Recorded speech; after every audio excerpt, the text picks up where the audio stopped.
인사드리겠습니다. 안녕하세요. 네, 반갑습니다. 우리 이성훈 형제님께서 요셉에 대한 말씀을 나눠주셨는데 요셉이 참 주님을 많이 나타내는 인물인 것 같아요. 오늘 저희들이 나누게 될 공과 11과가 만유의 주 대신 예수 그리스도이신데 예수님이 이제 고난을 많이 겪으셨잖아요. 고난을 겪으신 이후에 죽으시고 부활하셔서 이제 하늘로 올라가시고 그리고 하나님의 보좌 우편에 앉으시는 높아지시는 그런 장면을 볼 때 요셉의 모습과 많이 흡사하다는 생각을 하게 되고, 또 이제 형들에게 배신을 당해서 억울하게 죽음을 맞지만 자기를 죽인 그 형들을 용서하는 이 모든 계획이 하나님께서 생명을 살리려고 이렇게 선하신 뜻 가운데 행하신 일이었다라는 것들을, 이 아름다운 스토리를 생각하게 될 때 참 우리를 살리시려고 우리가 비록 우리 죄로 예수님을 죽였지만, 또 유대인들 입장에서는 유대인들이 예수님을 죽였지만 그 모든 사람들 용서하시고 이렇게 받으시는 예수님, 결국 우리에게 생명을 주시려고 이 모든 것들을 참으시고 용서하신 예수님을 좀 생각하게 되었습니다. 귀한 말씀 감사드리고요. 비슷한 측면에서 오늘 11과 다음에 12과 하면 이제 공과가 끝이 납니다. 11과 조금만 참고 같이 좀 달려주시면 좋겠습니다. 계속 저희들 주님에 대해서 여러 방면으로 이제 공부를 하고 있습니다.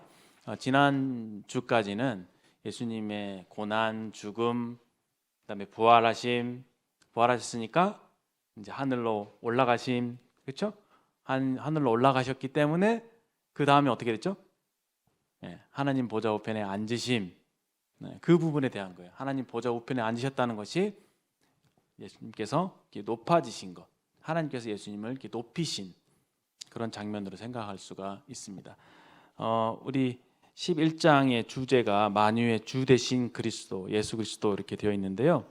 이제 암송 구절이 이제 빌립보서 2장이에요. 잘 아시죠? 그 예수님의 겸손에 대한 그 말씀 구절을 오늘 형제자매들과 중심으로 좀 같이 한번 생각해 보고자 합니다.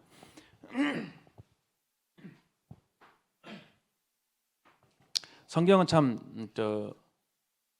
뭐랄까, 참 이해하기 어려운 책인 것 같아요. 저는 굉장히 좀 어떤 면에서는 논리적으로 사고하는 걸 굉장히 좋아하는데, 논리적이라는 것은 결국 전후, 시간적인, 그렇죠? 시간적인 인과관계를 따져서 이렇게 되고 이렇게 됐으니까 이렇게 된다라고 하는 거잖아요. 근데 성경을 읽다 보면 하나님의 스케일이 시간과 공간을 초월하기 때문에 기록된 말씀들을 이제 논리적으로 따져가다 보면 굉장히 이해하기 어려울 때가 많이 있습니다. 이제 그 중에서 하나가 이제 빌립보서 2장에 있는 말씀이에요. 한번 보시겠습니다. 저같이 이제 좀 약간 이과이신 분들이 좀 이런 부분에 어려움을 겪는 게 아닌가 생각이 드는데, 이게 문과적으로 읽어야지 이게 좀 문학적으로 어떤 그렇죠? 그 의미, 그렇죠? 그 의미 중심으로 읽으면은 참 많이 이익이 될 텐데, 또 이렇게 좀 약간 논리적으로 이과적으로 따지면은 조금 애로사항을 겪을 수도 있지 않나, 우스갯적인 생각을 좀 해보게 되었습니다. 빌립보서 2장, 굉장히 중요한 말씀, 굉장히 멋있는 말씀, 굉장히 감사가 되고 감동이 되는 말씀이죠. 2장 5절부터 11절까지 다시 한번 읽어보겠습니다. 너희 안에 이 마음을 품으라. 곧 그리스도 예수의 마음이니 그는 근본 하나님의 본체시나 하나님과 동등됨을 취할 것으로 여기지 아니하시고 오히려 자기를 비워 종의 형체를 가지사 사람들과 같이 되셨고 사람의 모양으로 나타나사 자기를 낮추시고 죽기까지 복종하셨으니 곧 십자가에 죽으심이라. 이러므로 하나님이 그를 지극히 높여 모든 이름 위에 뛰어난 이름을 주사 하늘에 있는 자들과 땅에 있는 자들과 땅 아래에 있는 자들로 모든 무릎을 예수의 이름에 꿇게 하시고 모든 입으로 예수 그리스도를 주라 시인하여 하나님 아버지께 영광을 돌리게 하셨느니라. 이 빌립보서 2장에 있는 말씀의 그 문맥이죠. 문맥은 사도 바울이 빌립보 성도들에게 이 겸손의 가치에 대해서 이렇게 교훈을 주기 위해서 예수님의 예를 삼으신 거예요. 예를 든 거예요. 예수님이 근본 하나님의 본체이시고 굉장히 높으신, 가장 높으신, 그냥 하나님과 동등된 그런 분이셨는데도 불구하고 그렇게 그러한 지위와 그 영광을 내려놓으시고 포기하시고 사람이 되셨다고 하는 거예요. 자신을 낮추셔서 자신과 동등되셨던 하나님 아버지께 이렇게 순종하셨는데 죽기까지 많은 고난을 받고 사람이 되셔서 고난을 받고 사람들에게 거절당하시고 등등등등 많은 고난을 겪으신 이후에 죽는 데까지. 예수님은 창조주시잖아요. 그렇죠? 생명의 주인이시단 말이죠. 근데 죽으실 수 없는 분이 죽으라고 하는 하나님의 어떻게 보면 명령이죠. 그 하나님의 뜻, 그 하나님의 명령에 순종하셨다, 복종하셨다. 그 복종의 의미로 죽음을 맛보신 거죠, 스스로. 그렇게 자기를 낮추신 거예요. 그 십자가가 예수님께서 얼마나 자신을 낮추신 것인지. 사람이 된 것만 해도 굉장히 낮아지신 건데 그 어려운 죽음을 맛보시는 데까지 순종하셔서 하나님 아버지를 높여드리신 거죠. 자기를 낮추시고. 그러니까 제일 높으신 분이 가장 낮아질 수 있는 최대한 극도 최저로 낮아지셨는데 여기 보면은 9절에 보면 이러므로라고 나오죠. 그렇게 낮아지셨기 때문에 결과 하나님께서 그를 지극히 높이셨다라고 하는 겁니다. 당연하죠, 그렇죠? 하나님께서 예수님을 지극히 높이신 그 행위 자체가 당연한 행위죠. 합당한 행위죠. 왜냐하면 예수님이 아버지를 존중히 여기셔서 아버지를 사랑하셔서 자신을 낮추셨기 때문에 그것으로 인해서 하나님의 뜻이 이루어졌고 아버지께서 기뻐하시고 만족하셨기 때문에 아버지는 당연히 그것에 대한 어떤 보상 내지는 보답의 의미로 예수님을 그 아드님을 높이시는 것이 당연한 거죠. 합당하죠. 그렇죠? 근데 이제 조금 논리적으로 생각하면은 굳이 높이실 필요가 있었을까 생각이 돼요. 왜냐하면 저는 생각을 좀 그렇게 하게 됩니다. 이미 높으신 분이죠. 그렇죠? 이미 높으신 분이죠. 우리 교재에도 보면은 참 재미있는 표현이 있어요. 80페이지. 예수님의 지위와 권위 되어 있는 부분에 이렇게 기록되어 있습니다. 예수님께서 현재 큰 위엄과 존귀의 지위를 얻으셨다라고 하죠.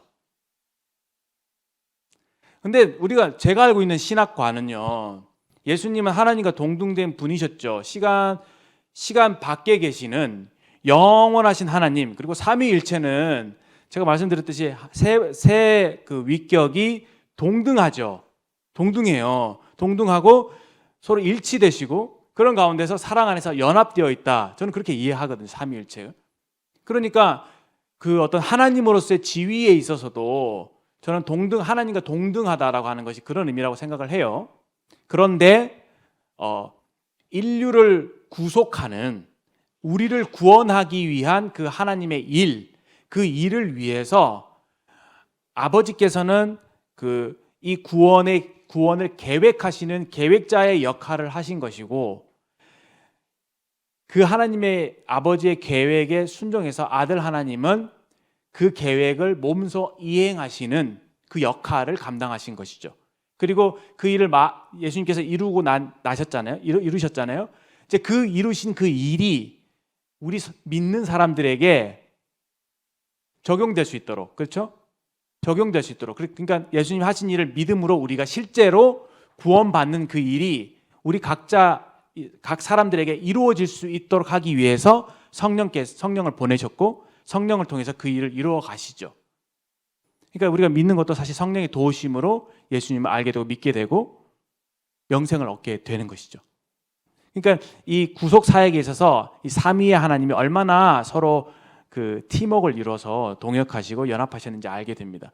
그 일을 위해서 사실은 낮아질 이유가 없으신 분이 우리를 구원하시려고 그리고 하나님의 특별한 목적 가운데서 자신을 낮추셨다.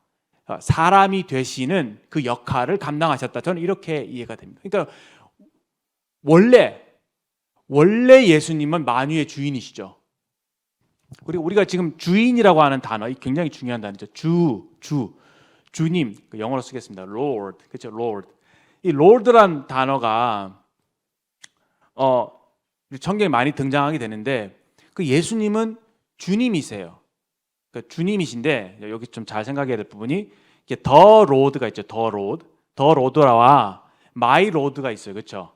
마이 로드라고 할 때는 저 같은 경우는 저는 개인적인 신앙을 가지고 있어요. 저는 예수님을 믿어요. 그리고 예수님과 관계를 맺고 있기 때문에 예수님은 나의 주님이세요. 이렇게 얘기할 수 있죠. 그런데 예수님 안 믿는 사람에게도 그 모든 피조물에게 있어서 예수님은 더 로드가 되시는 거예요. 왜냐하면 이 더라고 해서는 그는 유일한 거잖아요. 그렇죠? 유일한 것을 다툴 때 정관사 더를 쓰잖아요. 예수님은 더 로드신 거죠. 왜냐?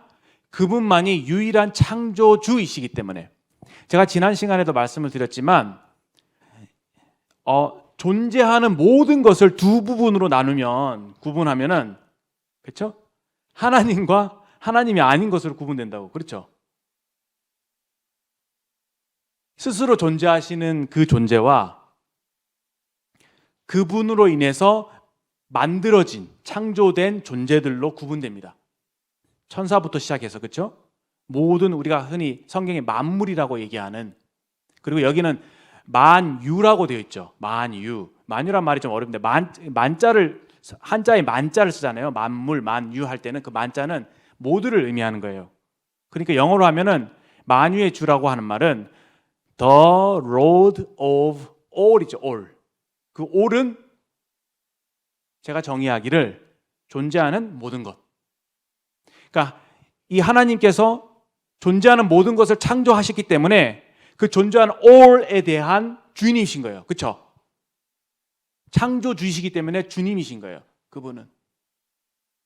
우리가 인정하든 인정하지 않든 저 밖에 하나님을 인정하든 알든 모르든 하나님 믿든 안 믿든 간에 하나님, 그리고 만물을 창조하실 때 하나님과 함께 계셨던 말씀 되신 우리 주 예수 그리스도는 창조주이신 거예요. 인정하든 인정하지 않든 영원부터 영원까지 주님이신 거죠. 주님. 이 주님이라고 하는 말의 두 가지 의미는, 첫 번째는 그 종과 주인 사이의 그렇죠, 관계 속에서 주인이 되시는 거죠. 그렇죠? 그다음에 다른 한 가지 의미는 교재에 나와 있습니다.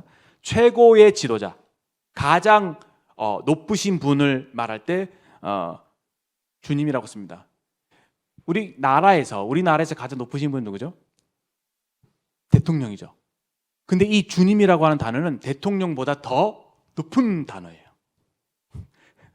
만약에 대통령이 세상에서 가장 높은 어떤 지위를 지칭하는 단어였다면은 예수님을 대통령이라고 했겠죠. 근데 주님이란 말이 참 적절하고 합당해요. 그렇죠? 만드셨기 때문에 모든 만물을 소유하시는, 그렇죠? 소유주가 되신다. 그래서 창조주라고 하는 표현을 저희들이 씁니다. 창조의 주인, 창조하신 주인, 또 모든 창조물의 주인, 주님이시다. 최고의 지도자시다. 그러니까 예수님 같은 분이 원래 없는 거예요, 사실은. 그렇죠? 우리의 존재가 그분께로부터 왔습니다. 엄청난 사실이죠. 근데 저기 밖에 아직 이 사실을 모르는 사람들이 많습니다. 그러나 이 본문에서 얘기하고 있는 바는 인정하든 인정하지 않든 알든 모르든 예수님은 주인이시다라고 하는 선언입니다. 그런데 흥미로운 사실은 여기 아까 읽은 것처럼 큰 위엄과 존귀의 지위를 얻으셨대요. 굉장히 사실은 저는 문학적인 표현이라고 생각이 되어져요. 왜 그러느냐? 저 왜 그럴까 생각을 많이 해봤습니다. 자, 이 말씀과 유사한 말씀이 사도행전에 보면 이렇게 되어 있습니다. 사도행전 한번 볼까요? 사도행전 2장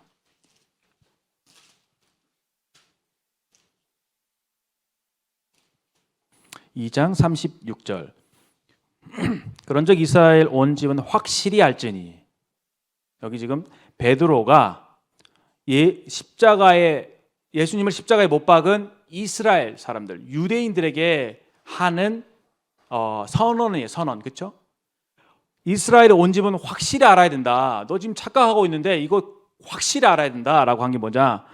너희가 십자가에 못 박은 이 예수를 하나님이 주와 그리스도가 되게 하셨느니라. 여기 주, 그렇죠? 주가 되게 하셨다는 표현도, 원래 주인이신데 하나님이 주가 되게 하셨대요. 왜 이런 표현이 필요할까라는 생각을 좀 해보게 됐을 때, 이제 저희와 이 성경에 기록될 당시의 유대인 간의 시간적인 차이 때문에 그런 것 같아요.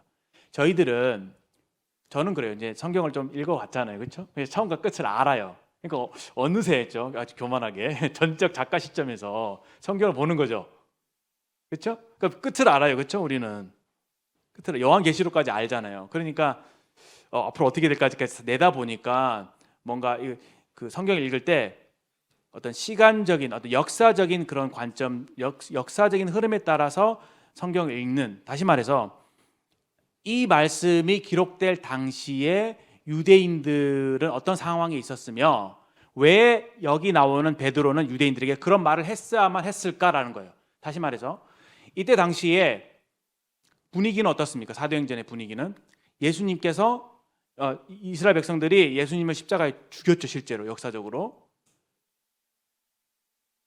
그래서 부활이라고 하는 이슈가 굉장히 중요한 이슈라고 했잖아요, 당시에. 사람으로 알고 있었던 예수님을, 그리고 모든 유대인들이 신성 모독한 사람이라고, 어찌 사람이 자기를 하나님이라고 하냐고 화를 내면서, 그리고 심지어 사도 바울까지도 부활하신 이후에도 막 자기가 잘한다고 생각했잖아요. 씩씩거리면서 뭔가 자기가 대단한 하나님이 기뻐하시는 의를 행하는 사람이 있냐 생각하면서 의기양양하게 예수 믿는 사람, 예수님을 핍박하고 예수 믿는 사람 죽이려고 했잖아요. 그런 분위기란 말이죠.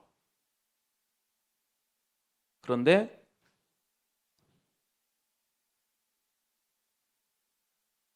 사도들이 이러한 상황 속에서 그때 당시의 유대인들과 모든 사람들에게 전했던 메시지가 뭐냐면은, 너희들이 십자가에 못 박은 그 예수는 사람이 아니다. 너희는 하나님을 못 박은 거다. 이렇게 얘기하고 있는 거예요. 하나님께서 죽은 자를, 그 예수님을 살리심으로 그분이 하나님이심을 너희들에게 증거한 것이다. 너 어떻게 할래? 바울이 다메도상에 막 죽이려고 가다가 예수님이 나타나잖아요. 사울아 사울아 왜 네가 나를 핍박하느냐. 그냥 막연하게 하나님의 음성인가 싶어서 주여 네 시인이 가니까 나는 네가 핍박하는 예수라. 까무러치는 거예요. 내가 하나님을 죽였구나.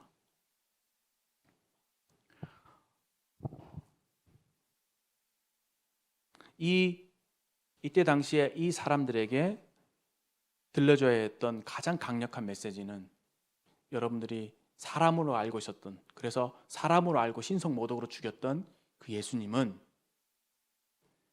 하나님이시다. 그분은 다시 살아나셨다.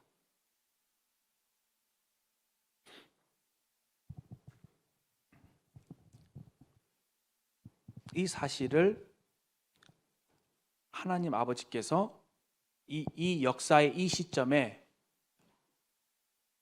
이 사람들에게 선포하신 것이고, 이 원리가, 이 메시지가, 예수님은 하나님이시다, 예수님은 부활하셨다 라고 하는 메시지가 시간을 초월해서 지금 21세기를 살고 있는 우리에게 메시지를, 그러니까 전하는 거예요. 말씀을 전하는 거죠, 그렇죠?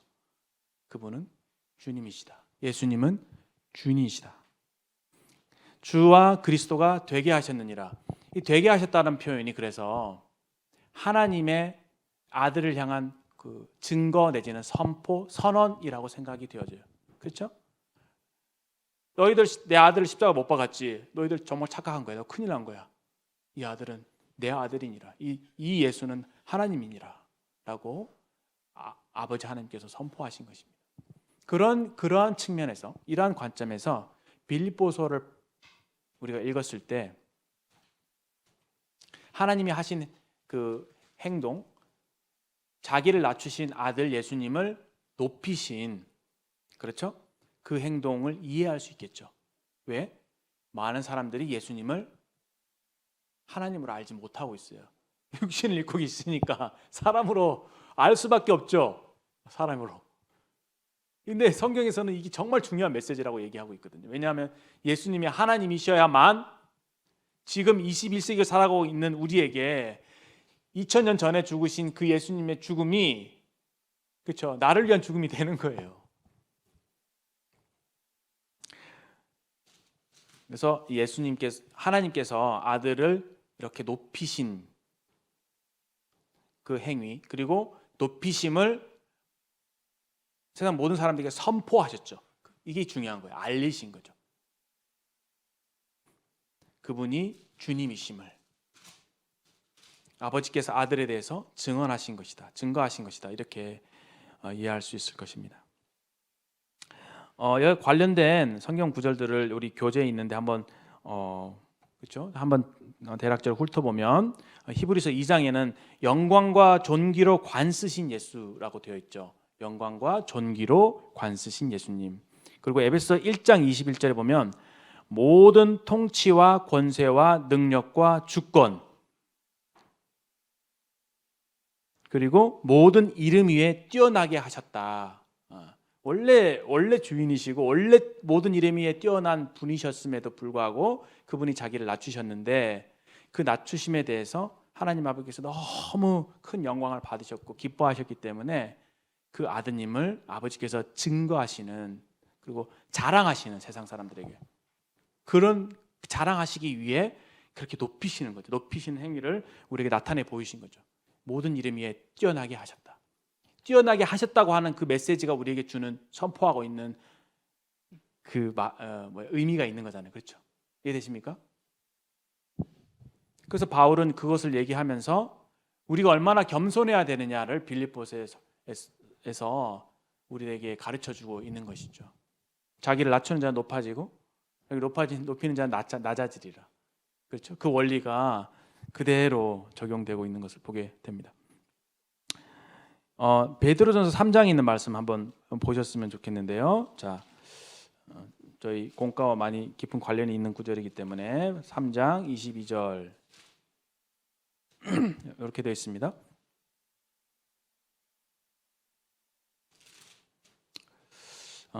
그는, 예수님은 하늘에 오르사 하나님 우편에 계시니 천사들과 권세들과 능력들이 그에게 복종하니라.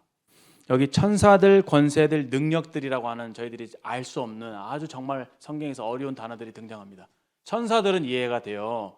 근데 실제 솔직히 여러분들에게 말씀드려서 권세들, 능력들은 잘 모르겠습니다. 그냥 천사들이라고 알고 계시면 좋을 것 같아요. 왜냐? 하나님께서 영적인 세계에 대해서 우리에게 상세하게 말씀해 주실 이유가 없으십니다. 그렇죠? 우리는 이 시간이라고 하는 그 인류 그 역사 속에 살고 있잖아요. 요 짧은 시간 동안 살고 있잖아요. 근데 이것을 뛰어넘는 영적인 세계가 있죠. 거기에서 예수님께서 오신 거잖아요. 그렇죠? 그 영계에는 천사들이 있고, 여기 보면 권세들이 있고 능력들이 있습니다. 실제로 천사들만 생각을 해봐도 천사들은 우리보다, 그렇죠, 더 많은 권세와 더 많은 능력들을 갖고 있다라고 조금 약간 이해할 수 있을 것 같아요. 여튼 여기서 중요한 부분은 그 천사들, 영적이 있는 세계에 있는 모든 것들이 예수님에게 복종한다. 그래서 만유라고 했을 때 그 올에 해당되는 부분이 그 영적인 세계의 모든 것, 다시 말해서 제가 아까 딱 구분 지은 대로 하나님과 하나님이 아닌 모든 것, 그 모든 것들이 하나님께, 예수님께 복종하고 있다라고 하는 이 엄청난 사실입니다. 그리고 아까 제가 다시 빌립보서 2장으로 돌아와서, 지난번에 참 저는 계속 말씀을 들으면서 나사님께 잘 말씀해 주셨는데 정말 이 말씀이 너무 좀 신기했어요. 그 10절에 그렇게 돼 있잖아요. 그러니까 9절부터 보면 하나님이 그를 지극히 높여 모든 이름 위에 뛰어난 이름을 주사 하늘에 있는 자들과 땅에 있는 자들과 땅의 아래에 있는 자들로, 그러니까 오를 세 가지로 구분하면 이렇게 구분이 되는 것 같아요. 하늘에 있는 자들, 영적 세계에 있는 모든 것. 이해되시죠? 그 다음에 땅에 있는 자들, 지금 살아있는 모든 사람들. 그리고 땅 아래에 있는 자들은 누굴까요? 죽은 사람들. 이렇게 놓고 봤을 때 우리가 죽은 뒤에 천국 간다고, 우리 뭐 누가 성도님들이 이렇게 돌아가시면 소천했다고 하는데 사실 천국에 들어간 게 맞을까요? 천국에 아직까지 들어가지는 않았겠죠. 왜냐하면 아직 부활하지 못하셨기 때문에. 그렇죠. 그래서 잠자는 자들이라고 하죠. 잠자는 자들이 예수님이 오시면 잠자는 자들이 먼저 일어난대요. 그게 부활한대요. 그리고 우리 살아남은 자들도 변화돼서 부활해서 공중에서 예수님을 만나서 천국에 들어가는 거예요. 그 엄밀한 의미에서 아직 천국에 들어간 사람은 아무도 없다라고 이해가 되죠. 이해되십니까?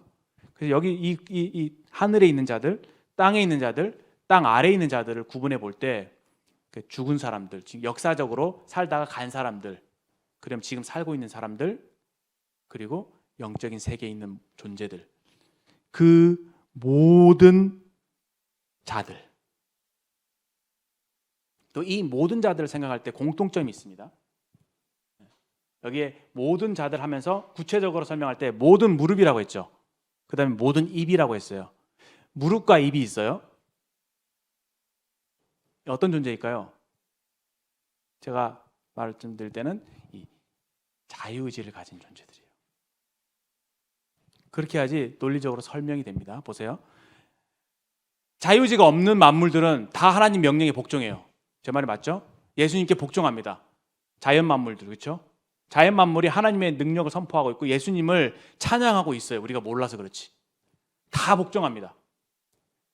근데 아직 만물이 예수님의 발 앞에 복종하지 않는 게 있어요. 누굴까요? 자유의지를 가진 사람만 그래요. 감사하게도 우리 믿는 성도들 여러분과 저는 하나님 자유의지를 주셨죠. 근데 저희들이 자유의지로 예수님을 믿어요. 그렇죠? 감사하게도 우리는 자발적으로 예수님 앞에 무릎을 꿇습니다. 이 무릎을 꿇는다는 행위는 복종 행위죠. 아까 죽기까지 복종하셨으니 복종 행위, 굴복의 행위예요. 예수님 앞에 무릎을 꿇는 사람들, 예수님을 주인이라고 무릎 꿇으면서 고백하는 사람들, 나의 주님이요, 나의 주요, 나의 하나님이라고 도마가 그랬던 것처럼 고백하는 사람들. 그리고 입이죠. 우리의 입이 예수님은 주님이십니다라고 고백하잖아요. 성도들 마음속에 그런 게 있죠. 예배 때마다 주님 부르면서, 그렇죠? 주님 우리의 주님이십니다. 우리 구원자이십니다. 감사합니다. 이렇게 계속 고백하잖아요. 그런데 여기서 재미있는 게 아까 말했던 그 모든 존재들, 하늘에 있는 자들, 땅에 있는 자들, 땅 아래에 있는 자들, 결국 여기에 아직까지 만물이 복종하지 않는 그 부류의 사람들은 누구죠? 예수님 안 믿는 사람들. 지금까지 예수님을 주인이라고 모르고 있거나 고백하지 않는 사람들까지도 무릎을 꿇고 그 입술로 주님이라고 고백한대요. 저는 감히 모든 사람이 구원받는다고 생각하지는 않아요. 그런 성경에서 말하고 있는 바가 아닙니다. 그렇죠? 네. 어떨 때 이런 일이 일어날까 잘 모르겠습니다. 그러나 제가 성경을 들여다보니까 아마도 백보자 심판대이지 않을까. 제가 틀릴 수도 있겠지만 제 생각에는 백보자 심판대 앞에 섰을 때 모든 무릎이 그 예수님에게 꿇는 거예요. 백보자 심판에 하나님의 보좌에 하나님께서 앉아 계시죠. 그리고 예수님의 자리가 하나님 보좌 우편이니까 예수님도 성령님도 함께 계시겠죠. 최후의 심판대에서 책들이 펴져 있고 생명책이 펴져 있는데 책들에 기록된 대로 모든 믿지 않는 사람들이 심판을 받을 것이고 생명책에 기록된 사람들, 우리 성도님들은 제외가 되겠죠. 그렇죠? 책들에 기록된 대로 낱낱이 심판을 받아요. 그러므로 우리의 죄가 다 지워졌다, 다 없어졌다고 얘기하는 것은 좀 맞는 표현은 아닌 것 같아요. 그냥 죄에 대한 형벌을 예수님께서 받아주셨기 때문에이지 믿지 않는 자들에게는 그것이 해당이 안 되는 거죠. 그렇죠? 이미 그 책에 기록되어 있는 거예요. 기록되어 있기 때문에 믿지 않는 사람들은 자기 행위에 따라서 심판을 받는 것이 성경적입니다. 그렇죠? 그때 어떤 일이 일어나느냐? 제 생각이에요. 한번 생각해. 여러분 어떤 동의하시 안 하시면 나중에 좀 알려주시고, 모든 아까 무릎 꿇지 않았던 않고 있는 사람들, 주님이라고 고백하고 있지 않는 사람들조차도 그 영광스러운 보좌에 앉아 계신 예수님을 보면서, 그렇죠? 무릎을 꿇을 수밖에 없게끔 하나님이 만드신다. 예수님을 주님으로 주님하고 고백할 수밖에 없게 하신다. 실제로 자기 입으로 주님이라고 하는 거예요. 그러면 여기서 이 사람들 그렇게 고백했으니까 구원받게 되는 건가 생각했을 때 그건 아닌 것 같고, 어떤 의미에서 그럴까라고 했을 때 그냥 압도라고 생각해요. 저는 이때 예수님의 그 영광이죠. 예수님이 얼마나 놀라우신 분이고 얼마나 크신 분이고 얼마나 위대하신 분인가에 대한 계시가 부분적으로 이루어지지 않는가 생각이 되어져요. 우리 믿는 성도들은 그날에 가면 예수님이 얼마나 높으신 분이고 얼마나 아름다우시고 얼마나 존귀하시고 얼마나 크신 분이신지를 우리가 알게 되거든요. 그 영광을 보게 되거든요. 그러면 거기에 완전히 압도될 거예요. 미쳐버릴 거예요. 근데 미치지 않을 은혜가 주어지죠. 그래서 그걸 주체하지 못해서 그냥 찬양이 터져 나오는 거, 예배가 터져 나오는 겁니다. 지금 어떤 면에서 저는 가끔 그런 기도를 해요. 하나님의 영광을 저에게 보여주세요. 또 모르고 하는 얘기죠. 진짜 하나님 저한테 저 영광 보여주시면 저는 살지 못할 것 같아요. 모세한테 그랬죠. 모세가 하나님의 영광을 보여달라고 하는데 하나님께서 영광을 보여주실 수가 없어서 가리고 있었다 뒷모습만 보여주시잖아요. 그것만 봐도 얼굴에 광채가 나잖아요. 사실 우리가 예수님의 영광을 있는 그대로 볼 수 없는 육신을 갖고 있어요. 그만큼 우리가 제약이 한계가 있기 때문에 그렇죠. 근데 그날에 갔을 때는 주께서 나를 아신 것 같이 우리가 온전히 알게 될 거기 때문에 모르겠어요. 좀 이렇게 문학적인 말로 좀 후회할 거예요. 내가 그때 왜 이 주님을 위해서 좀 더 이 멋진 분을 위해서 살지 않았던가 할 수도 있지 않을까? 이건 저의 상상입니다. 물론 그날에 갔을 때는 어떨지 모르겠지만 하여튼 그날에 갔을 때 그분을 얼굴과 얼굴로 보는, 그분 있는 그대로 우리가 알게 되는 그 은혜가 주어지게 될 거죠. 근데 여기 믿지 않는 자들은 그들에게 부분적인 계시가 주어지는데, 그것은 예수님이 얼마나 높으신 분인지를, 그 위엄을 잠깐만이라도 그 심판 자리에 있기 때문에 이분이 심판자이시구나, 이분이 정말 주인이시구나라는 것을 고백하지 않을 수 없을 정도로 너무 그 분위기라 할까요? 그 깨달음이라 할까요? 이런 것들이 주어지기 때문에 그냥 자기들 입술로 주님이라고 고백한다는 거예요. 예수님을 믿지 않는 사람들은, 정말 끝까지 구원받지 못하는 사람들은, 저는 그렇게 믿습니다. 끝까지 자기 의지로 하나님께 대해서, 예수님께서 반역을 일으키는 거예요. 반역죄. 믿지 않는, 하나님을 마음에 두기 싫어하는 그런 마음이죠. 반역죄. 근데 이 반역죄가 우리 저번에 요한계시록 공부하면서도 저희들 봤잖아요. 놀랍습니다. 우리가 이렇게 말할 수는 있어요. 우리가 예수님을 잘 몰라서 아직 좀 믿고 싶은데 잘 믿어지지 않아서 못 믿어요. 참 정직한 말이죠. 그런데 정말 끝내 예수님 믿지 못하고 지옥 가시는 사람들이 있다면, 그건 정말 자기의 그 반역의 행위를 회개치 않는 거예요. 정말 믿을 마음이 없는 거야. 그러니까 그런 모습들이 언제 드러나느냐? 요한계시록을 보면 7년 대환란이 있잖아요. 그렇죠? 7년 대환란 때 엄청난 재앙이 쏟아져요. 막 666 하고 막 세상이 혼란스럽고, 지금 제가 666에 대해서 얘기하고 있잖아요, 여러분들에게. 근데 만약에 내일 예수님이 오시면 내일 이후부터 7년 대환란이 시작되는 거예요. 666이 막 나오면서 막 적그리스도가 나타나서 막 자기를 쫓게 하고, 막 지구의 막 3분의 1이 막 알잖아요. 막 전쟁이 일어나고 온갖 종류의 혼란이 나타날 거예요. 그런데 요한계시록 읽어보다 보면 그런 중에서도 막 하나님께서 우박을 내리시고 막 재앙을 내리시는데도 불구하고 하나님을 비방하고 끝까지 하나님을 믿지 않는 사람들이 있어요. 제가 지난번에 요한계시록을 공부하면서 보게 된 아주 충격적인 사실이 그들이 몰라서 안 믿는 게 아니라 믿고 싶지 않고 끝까지 고집부리고 하나님을 대적하는 그 반역의 죄를 버리지 않는 그것이라는 것을 제가 보게 되었어요. 하나님은 은혜로우셔서 7년 대환란 동안에도 그 14만 4천이라고 하는 유대인들, 그리고 뭐 두 증인 나오잖아요, 그렇죠? 여러 그때 구원받은 성도들을 통해서 복음을 들을 수 있는 기회를 주시죠. 물론 제한적이긴 하지만, 근데 그런 상황에도 불구하고, 그런 은혜를 주심에도 불구하고 사람들이 여전히 회개하지 않는, 하나님을 믿으려고 하지 않는 그런 것을 보게 됩니다. 그래서 심판대에서도 마찬가지지 않나 생각이 되어져요. 심판대, 백보자 심판대 섰을 때에도 그런 모든 죄를 다 해도 그들이 할 말이 없음에도 불구하고 그들의 마음속에 여전히 예수님을 믿는 마음을 가질 수 없을 것이다. 그런 의미에서 우리가 예수님을 믿었다고 하는 것이 얼마나 다행스러우면서도 이것이 얼마나 하나님의 은혜인가라는 생각을 하게 되는 것이죠.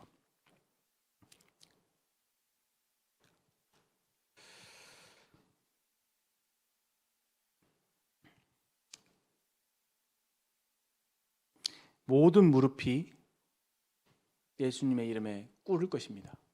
그 광경을 한번 생각해 보십시오. 와, 얼마나 우리 주님은 놀라우신 분이신가. 원래 그러한 대우를 받으셔야 합당한 분이심에도 불구하고 우리가 범죄함으로 인해서 우리의 눈이 어두워지고, 그렇죠? 하나님과 멀어지게 되고 하나님과 큰 그 죄라고 하는 벽이 가로막히게 됨으로 인해서 하나님의 영광을 이룰 수 없고 알 수도 없고 그 존재 자체도 모르고 그렇게 살아오는 인간들이잖아요. 근데 하나님께서 감사하게도 우리를 먼저 찾아와 주시고 죄를 용서해 주시고 우리를 거두어 주셔서 이러한 하나님의 뜻을, 또 영광을 또 알게 해 주셨습니다.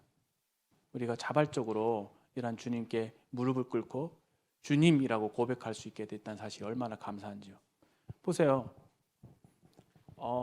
이 땅에 사실 우리 대한민국 땅에 대통령 모르는 사람이 있습니까? 대한민국 국민이라 할 수 없죠. 존재하는 모든 것의 주인, 로드가 되시는 분이 예수님이라면 이 예수님을 모르는 것은 정말 얼마나 큰 죄입니까? 그렇죠?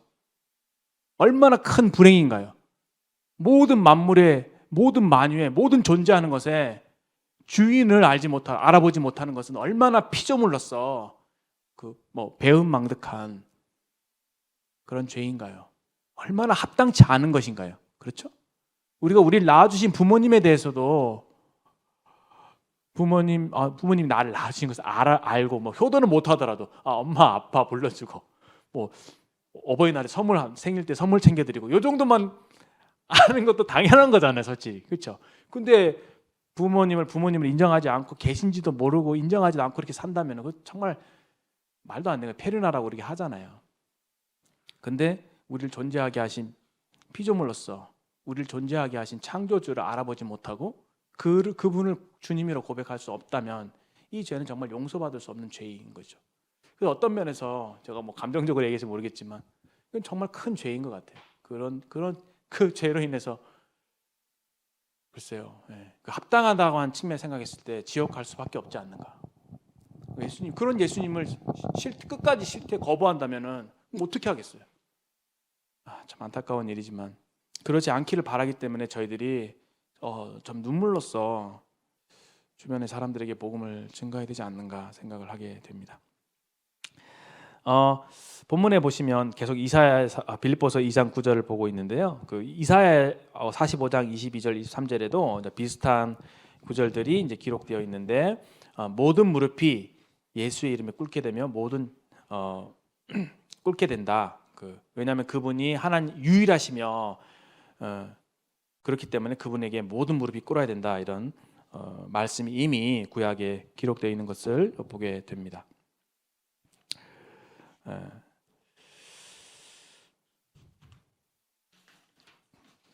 조금 넘어가 보겠습니다. 한 페이지 넘겨 보시면 그 82페이지에 이런 부분이 등장하는데 예수님께서 권세를 가지셨대요. 그렇죠? 왜냐하면 그분은 주인이시기 때문에 모든 것에 권세를 가지고 계신데 어떤 부분에 있어서 어떤 영역에서 권세를 가지고 계시느냐? 첫 번째는 만드신 만물, 물질 세계. 물질 세계는 사실은 여러분들과 저도 포함이 되죠. 그렇죠? 우리도 물질로 지어졌잖아요. 영혼을 가지고 있긴 하지만. 그다음에 천상계라고 되어 있죠. 예, 아까 제가 말씀드린 대로 그 영적 세계에 있어서 예수님은 주인이시다. 권세를 가지고 계신다. 그다음에 심지어 마귀까지 예수님의 십자가의 죽음을 통해서 죽음의 세력을 잡은 마귀를 멸하셨다. 그러니까 마귀도 주님께서 주무르시는 그런 권세를 갖고 계신다. 그다음에 모든 존재라고 됐죠. 아까 제가 말씀드린 대로 모든 무릎이 예수님의 이름에 꿇게 될 것이다. 그다음에 교회, 예수님이 교회의 머리가 되시고 심지어 죽음까지도 예수님이 사망을 이기셨기 때문에 사망의 권세를 갖고 계십니다. 그래서 맨 마지막에 그 사망을 지옥에 던지세요. 백보자 심판 때 사망과 음부도 불못에 던져집니다. 사망 자체가 없어지는 거예요. 그 다음에 지상 최후의 통치권 되어 있죠. 요한계시록 19장 16절에 보시면 저거 시간 있으면 한번 읽어보세요. 아주 정말 영광스러운 장면이에요. 그 예수님께서 지상에 재림하실 때 백마탄 왕자님으로 나타나시 그렇게 묘사가 되어 있습니다. 근데 예수님이 충신과 진실이라고 하는 이름을 가지고 오셔서 입에서 예리한 검이 나오세요. 그 검으로 사람들을 그 반역하는 사탄의 무리들을 이렇게 쳐부수시고 승리하십니다. 그때 이제 예수님께서 가지신 이름이 만왕의 왕, 만주의 주라고 하는 이름을 가지시죠. 이름이 이제 나타나죠 거기서. 그래서 그렇게 지상에 오셔서 예수님이 1000년 동안 다스리십니다. 그때 성도들이 함께 예수님과 다스리게 된다고 저희들은 믿고 있습니다. 그 다음에 인류의 마지막 심판자가 말씀드린 대로 심판자로서 백보자 심판 자리에서 하나님 아버지와 함께 심판하시는 그런 어찌 보면 굉장히 무서운 그렇죠? 위험이 있으신 분이신 것을 보게 됩니다. 예수님을 여러분들 너무 그러니까 쉬운 분으로만 알고 있으면 안 돼요. 그렇죠? 예수님은 심판하시는 분이세요. 그분은 주인이시고요. 그분은 공의의 하나님이시기도 합니다. 근데 많은 사람들이 예수님에게 와서 그날에 주님, 내가 주의 이름으로 선지자 노릇하고 주의 이름으로 귀신도 쫓아내고 모든 능력을 행하지 않습니까? 라고 했을 때 예수님이 불법을 행하는 자들아 내가 너희를 도무지 알지 못한다고 굉장히 냉정한 반응을 보이십니다. 나에게서 떠나가라. 이런 말을 듣는다면 얼마나 참 두려울까요? 그런 분이신 것을 보게 되죠. 그다음에 그리스도인 개개인에게 있어서 이거는 참 아까 제가 더 로드와 마이 로드의 차이를 말씀드렸죠. 그러니까 주님은 그냥 인정하든 하지 않든 주님이세요, 그렇죠? 근데 감사하게도 우리의 주님이 되어 주신 거죠.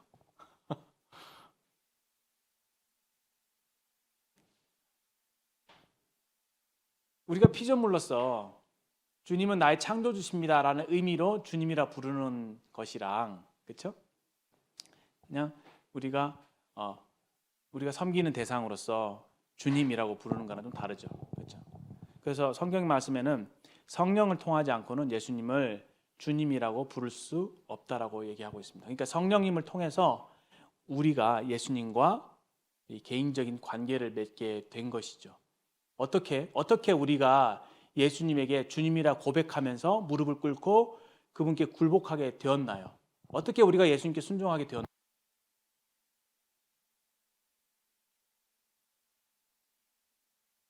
사랑에 굴복해서 우리가 예수님을 주님이라고 부르게 된 겁니다. 하나님께서 우리를 구원하시는 방법이 이렇게 생각해 보시면 돼요. 지금 만약에 딱 그 하늘에 나타나는 구름을 타고 딱 굉장히 무서운 모습 천사들을 데리고 오셔갖고 예수님의 영광을 보여주면서 날 믿어라고 했을 때 받아들이지 않을 사람이 있을까요? 근데 하나님께서는 그러한 믿음을 그런 식으로 우리에게 위협을 가하고 무섭게 해서 믿을 수밖에 없게끔 하는 그런 방법을 사용하지 않으시는 것 같아요. 그렇죠? 충분히 우리에게 자유의지를 주시고 이렇게 지금과 같이 굉장히 어떻게 보면 여러 가지 믿을 수 없는 여러 가지 많은 그런 것들이 있잖아요. 그런데 어떻게 내가 그런 것들을 뚫고 예수님을 믿게 되었는가? 이게 은혜라고 하는 겁니다. 사실 예수님 믿지 않는 가정에서 태어났다면은 예수님 안 믿는 것이 어쩌면 당연할 거예요. 그렇죠? 근데 참 저 같은 경우에 주님 믿는 가정에 태어나서 예수님을 알게 되고 믿게 되었다는 것이 참 두고두고 생각해도 참 기적이라고 생각이 되어져요. 여튼 예수님이 우리를 구원하신 방식이 그렇게 위협을 주고 무섭게 하고 그렇게 하는 게 아니라 사랑으로 우리의 마음을 감동시키시고 녹이셔서 우리의 무릎을 자연스럽게 꿇게 하시는 그런 의미에서 이렇게 막 포로를 끌고 와서 적의 포로를 끌고 와서 막 왕 앞에 그냥 무릎 꿇어하면서 때리면서 막 발로 차서 여기를 이렇게 무릎을 꿇리는 그렇죠. 그런 강제적인 모습이 아니라 우리에게 있어서는 진짜 우리에게 참 어떻게 그분이 낮아지시고 나를 위해서 죽음을 맛보시고 고난을 당하셨는가, 나의 죄를 위해서 십자가에 못 박히신 예수님을 우리가 정말 그 사랑을 그 은혜를 깨닫게 될 때 그냥 내 마음 자발적으로 그냥 주님 나의 모든 것이 되어주세요, 나의 전부가 되어 나의 삶의 주인이 되어주세요라고 우리가 고백하게 되는 것 같습니다. 이건 사실 어떻게 보면 개인적인 신앙이죠. 개인적인 고백, 개인적인 차원이잖아요. 그런데 오늘 공부하는 것은 성경이 우리에게 분명히 얘기하시는 바, 그분은 너희들이 믿든 믿지 않든, 알든 모르든, 인정하든 인정하지 않든 그분은 주님이시다. 하나님께서 그분을 주님으로 높이셨고 예수님을 주님으로 우리에게 선포하신다. 그 하나님의 음성을 우리가 들어야 합니다. 그리고 먼 훗날 그 예수님의 그 진가가, 예수님이 과연 어떤 분이신지가 모든 사람의 눈앞에 드러나게 됐을 때 모든 무릎은 꿇을 수밖에 없고 모든 입술은 예수님을 주님으로 고백할 수밖에 없을 것입니다.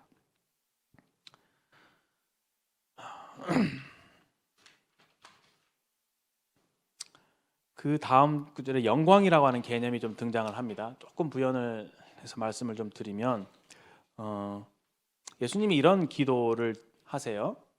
그 요한복음 17장에서 십자가를 지시기 전에 하나님 아버지 때가 이르렀습니다. 아들을 영화롭게 하사 아들로 아버지를 영화롭게 하게 하옵소서, 이런 기도를 드려요. 그래서 왜 십자가를 앞두고 하나님 아버지 저를 영광스럽게 해주세요 라고 했을까? 참 저도 이것도 잘 풀리지 않는 의문인데, 그런데 조금 이제 공부를 해보니까 그 예수님 십자가를 앞두고 하신 기도이기 때문에 거기에는 그 예수님의 그 하실 일에 대한 세트, 종합 세트가 포함되어 있죠. 제가 말씀드린 대로 뭐죠? 고난, 그 다음에 죽음, 묻히심, 부활, 승천, 보좌 우편에 앉으신, 높아지심, 이 모두가 다 한 세트인 거예요. 그렇죠? 그 세트를 가기 딱 고난부터 시작하는 거죠. 그렇죠? 고난 시작해서 죽음 가시고 부활하시고 영광으로 오르신. 그래서 영화롭게 해달라는 말씀이 우리가 지금 공부하고 있는 대로 지극히 높이신 것, 예수님을 높이시는 것을 포함한다고 생각이 되어져요. 그래서 예수님은 참 겸손하시게도 하나님 아버지께 하나님 아버지 저를 높여주세요라고 기도하고 있는 거예요. 저를 영광스럽게 해주셔서 제가 아버지를 영광스럽게 하게 해주십시오. 너무 아름답죠? 네? 낮아지신 예수님을 아버지께서 높이시고 영광스럽게 해주시고, 그거를 예수님은 하나님께 기도하시고 그렇게 하게 해달라고 하시고, 그렇게 하게 되는 궁극적인 목적이 아들로 아버지를 높일 수 있도록 하기 위해서. 이거 잘 이해 안 되시죠? 이거 정말 인간적인 발상으로 이해가 안 되는, 정말 이 삼위일체의 하나님의 아름다운 연합을 보여주는, 얼마나 서로 사랑하시고 높여주시고 그러시는지. 죄악된 인간의 우리가 좀 더럽기 때문에, 거룩하지 못하기 때문에 이런 아름다운 사랑의 연합을 잘 이해하지 못하는 것 같아요. 그러나 제가 조금 깨닫게 되는 것이 그것이다라는 생각을 하게 됩니다. 그때 예수님이 어떤 말씀을 하냐면은 아버지께서 나를 사랑하심으로 창세 전에 내게 주신 영광이라고 말씀하세요. 놀랍죠? 동등된 삼일체로 제가 얘기하는데 하나님과 아들 하나님이 동등한 영광인데 그거를 갖다 예수님 어떻게 표현하냐면 하나님께서 아버지께서 나를 사랑하시기 때문에 나에게 그 주신 영광이라고 얘기하고 있어요. 이 너무 어려워요. 정말 어려워. 예수님은 스스로 존재하시는 분이잖아요. 삼일체 하나님은. 그렇죠? 자존하신 분이란 말이죠. 그분에게는 영원한 가치가 있는 거예요. 생명도 그분에게 시작됐고 사랑 뭐 여러 가지 아름다운 것들이 다 그분에게 속한 것이잖아요. 근데 예수님은 그 모든 예수님이 가지신 것들을 아버지께로부터 받았다고 얘기하고 있어요. 그 받은 영광을 내가 저들 구원받은 성도들에게 주었다라고 얘기하고 있습니다. 이것도 여러분 잘 모르겠어요. 어떤 그렇게 말씀하기. 그만큼 예수님이 너무 겸손하신 것도 있지만 하나님의 존재하는 방식이 그렇게 존재하시나 생각이 되어져요. 서로 영광을 주시는 거죠. 아버지에게 영광을 예수님 받으신 것이죠.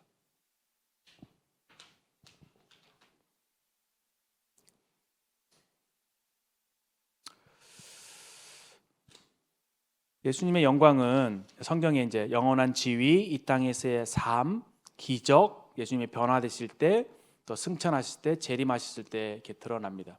영광이라고 하는 말은 일단은 빛을 생각할 수 있죠. 빛의 이미지를 생각할 수 있죠. 근데 그 이전에 저는 그 탁월한 가치라고 생각을 해요.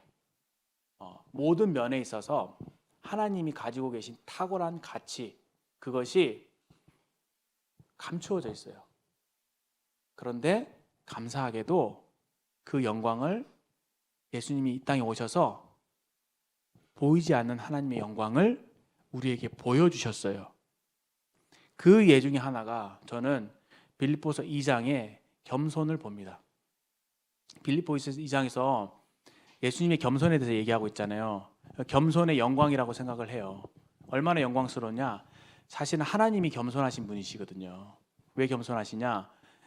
하나님이 높은 곳에 계시지만 자신을 낮추셔서 우리 낮은 인간들을 돌보시거든요. 근데 하나님의 겸손은 놀라운 게 겸손의 의미를 알게 되는 것이 가장 높으시기 때문에 겸손할 수 있는 거다. 그러니까 어떤 비유를 들까요? 제가 제 아이들을 키우는데 아이들을 사랑하기 때문에 제가 아이들한테 져줘요. 아이들과 경쟁하지 않습니다. 우리가 축구를 잘하는 사람 중에서 메시를 신이라고 하잖아요. 축구의 신. 그러니까 메시보다 지금 살아있는 운동선수 중에 축구를 잘하는 사람은 없다. 뭐 이런 얘기잖아요. 그렇죠? 신이라고 할 정도로. 근데 메시보다 축구를 10,000배 잘하는 사람이 있다고 쳐요. 그렇죠? 그 사람은 경쟁하지 않습니다. 그렇죠? 그 사람은 이제 이렇게 동네 축구하는 유소년한테 왔을 때 어떻게 해요? 그 앞에서 막 자기를 뽐내고 그럴까요? 그렇지 않죠. 자기를 낮춰요. 그렇죠? 낮추고 자기 시선을 낮추고 자세를 낮춰서 어떻게 하면 이 아이들이 축구를 배울 수 있을까? 이렇게 도와주죠. 하나님께서 하신 일이 그거예요. 하나님은 가장 높으신 분이기 때문에 하나님은 교만하실 수가 없어요. 교만할 이유도 없고 교만하실 수가 없어요. 왜냐하면 그분이 가장 높으신 분이기 때문에 모든 것을 다 가지고 계신 분이기 때문에. 근데 하나님의 관심은 어떻게 했냐면 이 풍성한 영광을, 이 충만한 영광을 우리에게 나눠주고 싶은 거예요. 그래서 자기를 낮추신 거예요. 그런 하나님을 본받아서 예수님이 실제로 자신을 낮추시고 인간이 되셔서 이 땅에 찾아와 주셨고 우리에게 겸손이 무엇인지를 보여주신 것이죠. 이것이 하나님의 겸손의 영광, 예수님의 겸손의 영광이라고 생각이 되어집니다. 그 외에 많은 부분이 있죠. 하나님의 사랑도 영광스러운 것이고, 그렇죠? 그분의 어떠하심, 그분의 거룩하심, 여러 가지 부분들이 그분의 영광일 수 있습니다. 굉장히 광범한 주제이긴 하지만, 그래서 오늘은 그러한 예수님이 자기를 낮추시고 그렇기 때문에 하나님께로부터 영광을 얻으신, 그리고 우리에게서 영광을 받으시는 그런 분이신 것을 저희들이 살펴보았습니다. 이제 우리에게 남겨진 질문이 있죠. 교재 85페이지에 보면은 예수님의 권위는 우리의 순종과 헌신과 열정을 샘솟게 만드는 원동력이 됩니다. 마태복음 28장에 하늘과 땅의 모든 권세를 내게 주셨으니 라고 기록되어 있습니다. 그러므로 너희는 가서 모든 족속을 제자로 삼으라. 하늘과 땅의 모든 권세가 나한테 있다. 이거를 확실하게 믿어야지만이 우리가 나가서 주님의 복음을 전할 수 있고 선교의 삶을 살 수가 있고 담대함을 가지고 주님을 증거할 수 있을 것이라고 생각이 됩니다. 그리고 그분의 권위는 재물 사용과 인간관계를 비롯해 우리 삶의 모든 영역에 영향을 미칩니다. 예수님이 주님이시라고 하는 사실, 앞으로 우리가 이런 영광스러운 주님을 만날 것이라고 하는 그 사실이 오늘 우리의 매일의 삶에 어떤 영향을 미치는지를 함께 나눠주시면 좋겠습니다. 여기 밑에 그 웨슬리가 쓴 그 아름다운 곡이 있죠. 여기 보면 온유와 겸손 부드러워진 그 심령. 그 심령은 나의 마음이에요. 우리의 마음이죠. 주의 세미한 음성 울려 퍼지네. 예수님 홀로 다스리시는 그 심령. 그 심령이 어디입니까? 바로 여러분과 저의 마음이에요. 그래서 오늘 우리에게 주시는 교훈은 뭐냐? 예수님이 우리의 마음의 주인이시라고 하는 사실입니다. 찬송가 가사에 보면 내 마음의 주여 소망 되소서, 그런 가사가 있잖아요. 여러분, 예수님이 여러분의 마음의 주인이십니까? 베드로전서에는 우리의 마음에 그리스도를 주로 삼아 거룩하게 구별하라. 그래서 우리는 항상 우리의 마음을 지켜야 합니다. 예수님이 나의 주인이시다. 예수님이 주인님이시다 라고 하는 그 생각으로 우리 마음을 지켜야 합니다. 예수님은 전 진정 내 삶의 주인이십니까? 이렇게 우리에게 호소하고 있습니다. 이 부분에 대해서 분반해서 한번 나눠주셨으면 좋겠습니다. 아마도 예수님을 주인으로 모시는 삶의 사람들의 그 자세는 모든 어떤 행동을 함에 있어서 예수님을 항상 생각을 할 거예요. 이것이 예수님이 기뻐하는 행동인가? 아니 이것이 예수님을 슬퍼하는 행동일까? 이 상황에서 예수님이라면 어떻게 하셨을까? What would Jesus do? 그렇죠? WWJD. 이 부분이 굉장히 중요한 것 같아요. 이 부분 한번 그런 경험이 있으시면 예수님이 주인 되심을 생각하면서 내 삶에 어떤 달라진 부분, 변화된 부분들을 영향을 미친 부분들을 한번 나눠주시면 좋겠습니다. 기도하고